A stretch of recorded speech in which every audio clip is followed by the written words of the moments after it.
जय माता लक्ष्मी। दोस्तों मित्रों, आज की इस कथा में हम सभी जानेंगे कि किस श्राप के कारण स्त्री समय से पहले ही विधवा हो जाती है। मित्रों, आज के समय में ऐसे चर्चे बहुत ही ज्यादा सुनने को मिलते रहते हैं। और तो और मित्रों, हम सभी यह भी जानेंगे कि ऐसे कौन से कार्य हैं जो एक पतिव्रता स्त्री को अपने पूरे जीवन में कभी नहीं करने चाहिए, जिसकी वजह से स्त्रियां समय से पहले ही विधवा हो जाती हैं। सभी माताओं बहनों से मेरा विनम्र निवेदन है कि इस कथा को आप सभी पूरा अवश्य सुने। चलिए आपका ज्यादा समय न लेते हुए कथा को प्रारंभ करते हैं। मित्रों, एक बार की बात है, भगवान श्री कृष्ण मथुरा नगरी के एक छोटे से जंगल में एक शांत वातावरण में अपने गौ माता के साथ में बैठकर विश्राम कर रहे थे। तभी वहां पर देवी राधा जी आती हैं और भगवान श्री कृष्ण को नमन करते हुए कहती है। फिर भगवान श्री कृष्ण कहते हैं, हे देवी राधा, आप किस प्रयोजन से यहाँ पर आई हो? तब देवी राधा कहती हैं, हे प्रभु, आज मेरे मन में कुछ प्रश्नों ने जन्म लिया है और मुझे बहुत ही ज्यादा वह प्रश्न परेशान कर रहे हैं। तो हे प्रभु, मैं उन्हीं प्रश्नों के उत्तर जानने के लिए आपके पास आई हूँ। तब भगवान श्री कृष्ण कहते हैं, हे देवी राधा, आप अपना प्रश्न पूछिए, मैं आपके सभी प्रश्नों के उत्तर देने के लिए तैयार हूँ। तभी देवी राधा भगवान श्री कृष्ण को संबोधित करते हुए पूछती हैं, हे स्वामी, औरत किस पाप के कारण समय से पहले विधवा हो जाती है? तो भगवान श्री कृष्ण कहते हैं, देवी राधा, आज अचानक से तुम मुझसे यह प्रश्न क्यों पूछ रही हो? तो देवी राधा कहती हैं, हे प्रभु, आज जब मैं पूजा के लिए फूल तोड़ने गई थी तो मैंने कुछ स्त्रियों को देखा जो देखने में एक ही उम्र की थी, परंतु उसमें से एक औरत विधवा हो चुकी थी और बहुत दुखी जीवन व्यतीत कर रही थी, और बाकी उसी उम्र की औरत अपने पतियों के साथ सुख से अपना जीवन व्यतीत कर रही थी। यह दृश्य देखकर मेरे मन में कुछ प्रश्न उठ रहे हैं। हे प्रभु, आप ही मेरे इन प्रश्नों का उत्तर दे सकते हैं। कृपया आप मुझे मेरे प्रश्नों का उत्तर देकर संतुष्ट करें।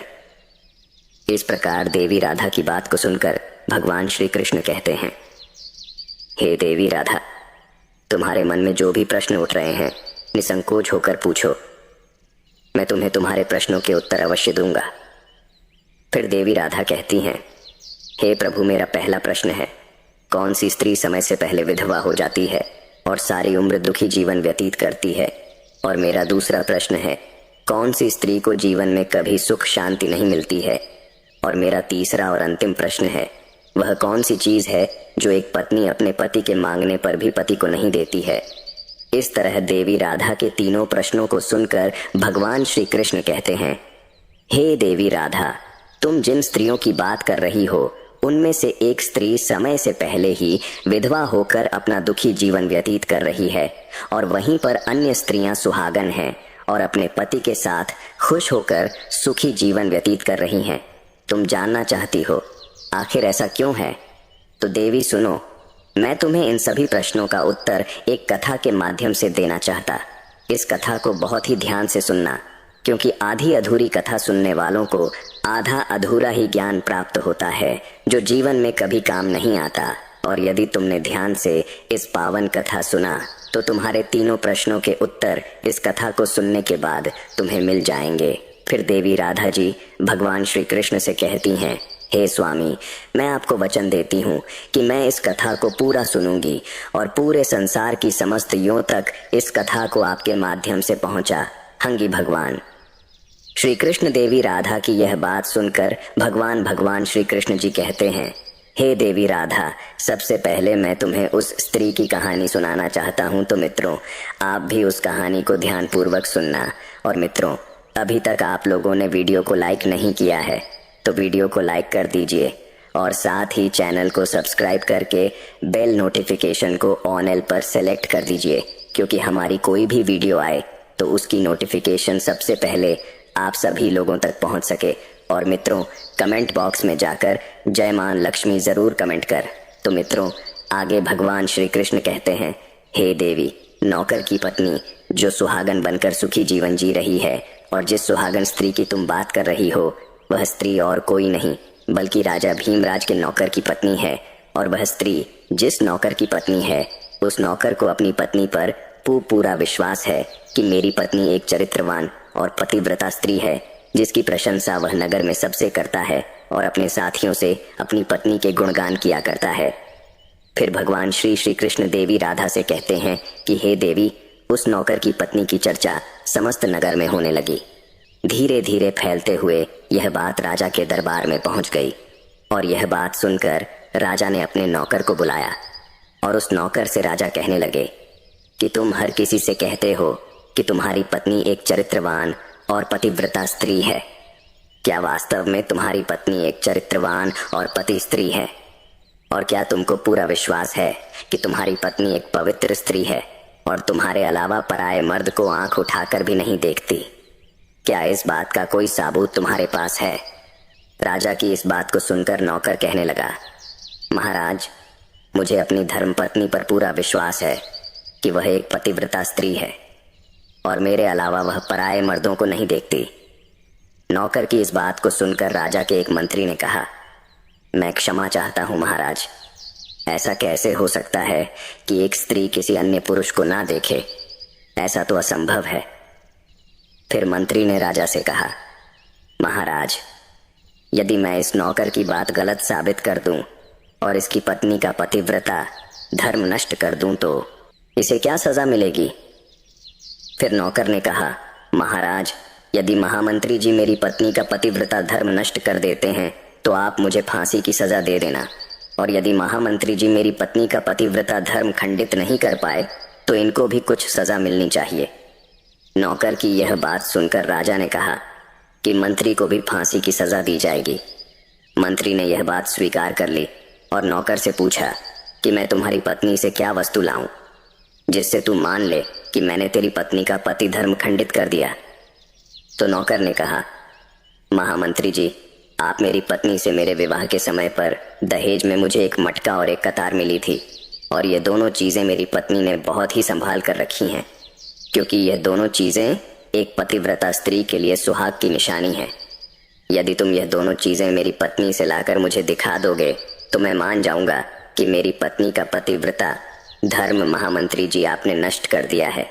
तब मंत्री ने नौकर की यह शर्त स्वीकार कर ली और वह मंत्री दरबार से निकलकर नगर में जाता है और एक जादू टोना करने वाली स्त्री से जाकर मिलता है जो काम को कोई नहीं कर पाता था।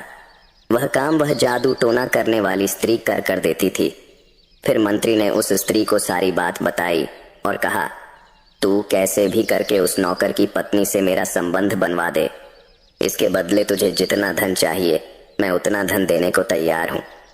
इस तरह मंत्री की बात सुनकर वह स्त्री कहने लगी, मंत्री जी, आपको कहने में आसान लगता होगा, किंतु ऐसा कुछ भी नहीं है। तुम जिस औरत के बारे में बात कर रहे हो वह औरत एक पतिव्रता नारी है। उसे ना ही किसी धन का लोभ है और ना ही किसी वस्तु का लालच है। तुम्हें क्या लगता है वह तुमको मटका और कतार दे देगी? फिर वह स्त्री कहती है, महामंत्री, वह तेरी ओर थूकेगी। फिर महामंत्री डर गया और कहने लगा, यदि तू मेरा उससे संबंध नहीं करवा सकती है तो एक काम कर दे, उसके घर जाकर उसका मटका और कतार चुरा कर मुझे दे दे, और उसकी पत्नी के जांघ के पास यदि कोई निशानी हो तो वह निशानी मुझे देखकर बता दे। फिर मैं तुझे मुंह मांगा इनाम दूंगा। तुझे जितना धन चाहिए उतना धन मैं दूंगा, बस तू मेरा यह काम कर दे।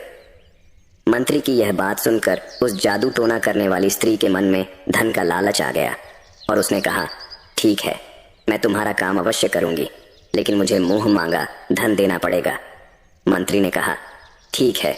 वह स्त्री धन के वशीभूत होकर अपनी कला को धन के लोभ में गलत काम करने के लिए तैयार हो गई और फिर वह स्त्री नौकर के घर में वेशभूषा बदल कर जाती है और नौकर की पत्नी से जाकर कहती है, बेटी, मैं तेरे पति की बुआ हूं, मैं कई सालों के बाद आई हूं।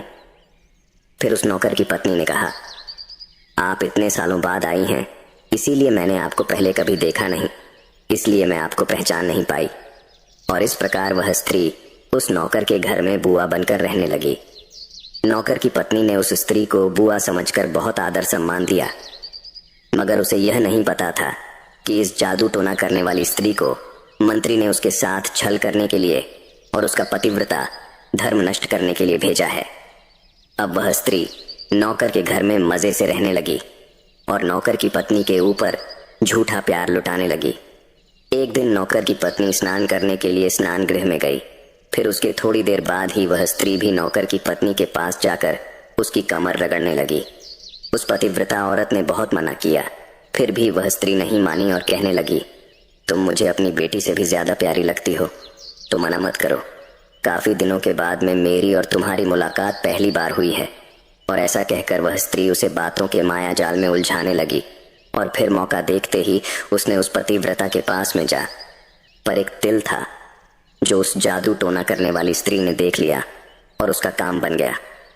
और जब स्नान करने के बाद में नौकर की पत्नी घर के अन्य काम करने लगी, इसी बीच उस स्त्री को मटका और कतार चुराने का मौका मिल गया और उसने मटका और कतार चुरा लिया और वहां से यह दोनों चीजें चुरा कर भाग गईं और सीधा जाकर मंत्री के पास पहुंची और उस मंत्री को मटका और कतार दे दिया और उस नौकर की पत्नी के जांघ पर तिल की निशानी है यह भी बता दिया।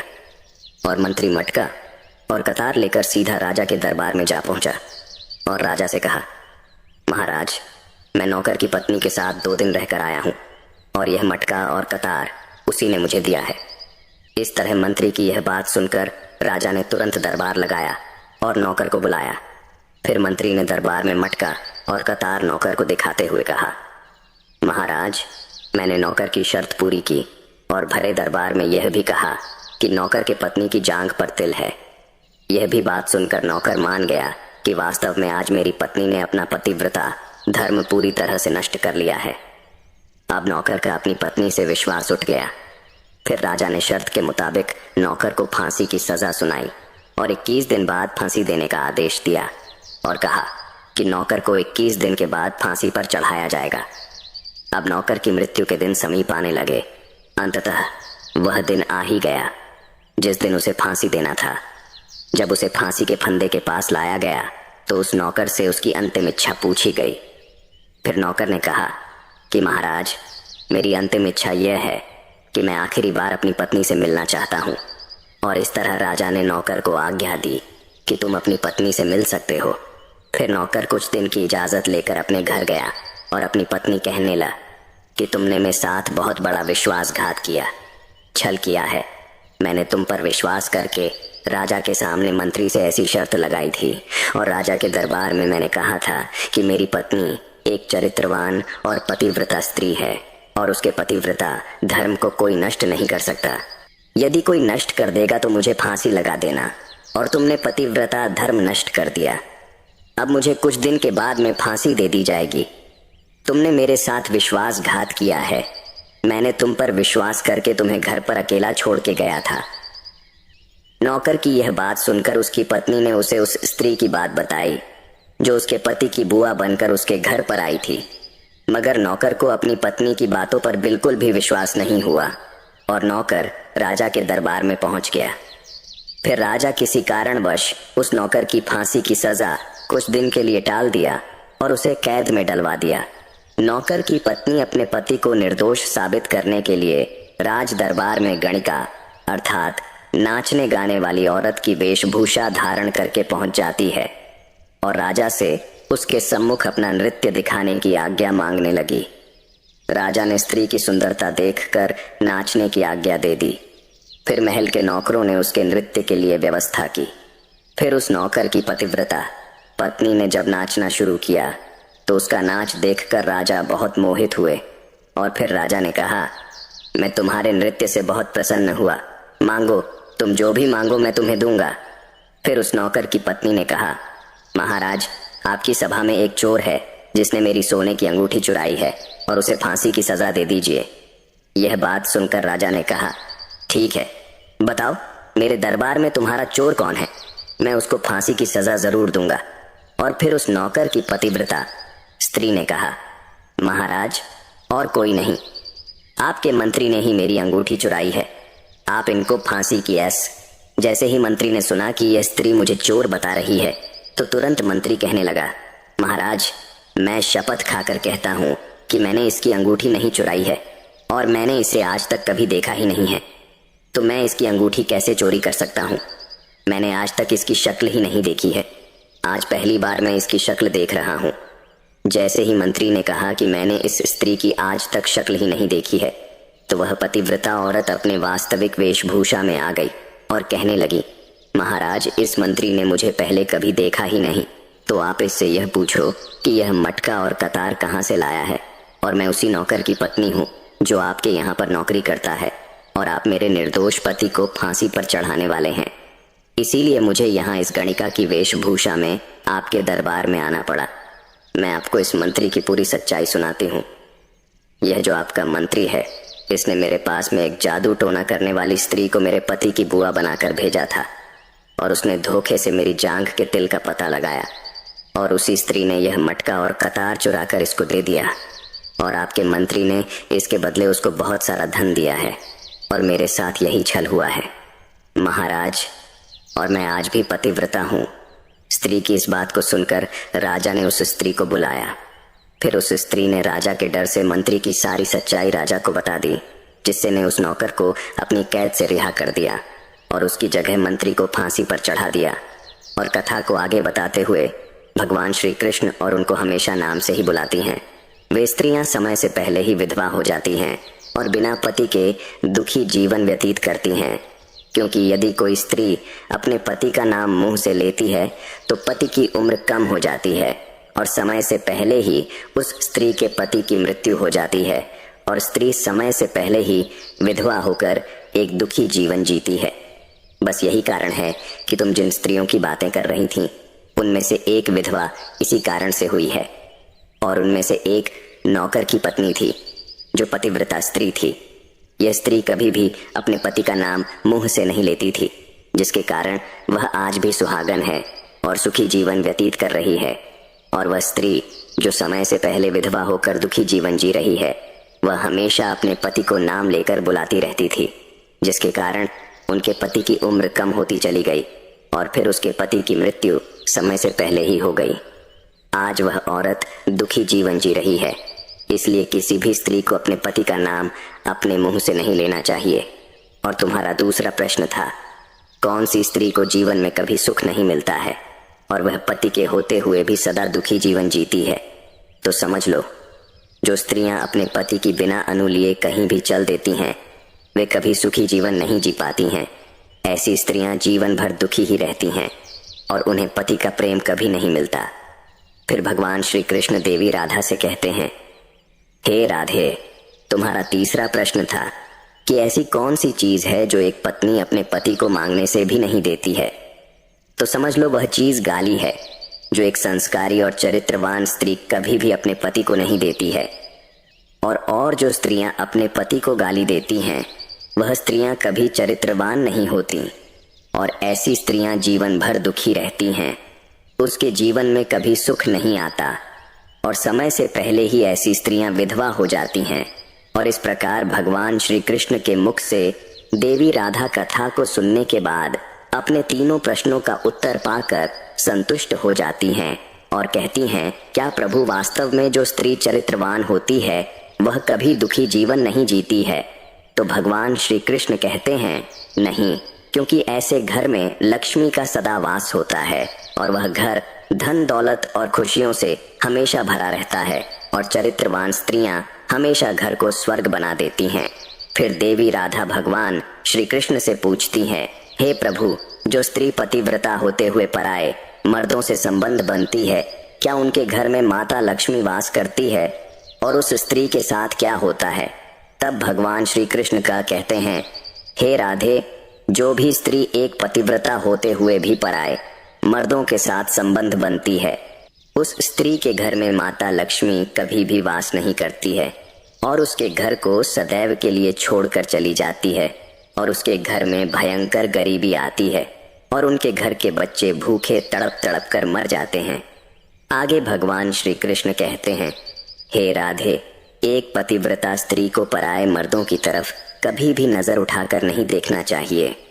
तो मित्रों, अगर यह कथा आप सबको अच्छी लगी हो तो कमेंट्स में जय श्री कृष्ण जरूर लिखकर कमेंट कर देना। और मित्रों, आप सभी लोग अभी तक वीडियो को लाइक नहीं किया है तो वीडियो को लाइक करके चैनल को सब्सक्राइब करें और साथ में बेल नोटिफिकेशन को ऑन एल पर अवश्य सिलेक्ट करें। और मित्रों, अगर आप सभी ने वीडियो को लाइक करके चैनल को सब्सक्राइब कर दिया है तो कमेंट बॉक्स में जय मां लक्ष्मी जरूर कमेंट करें।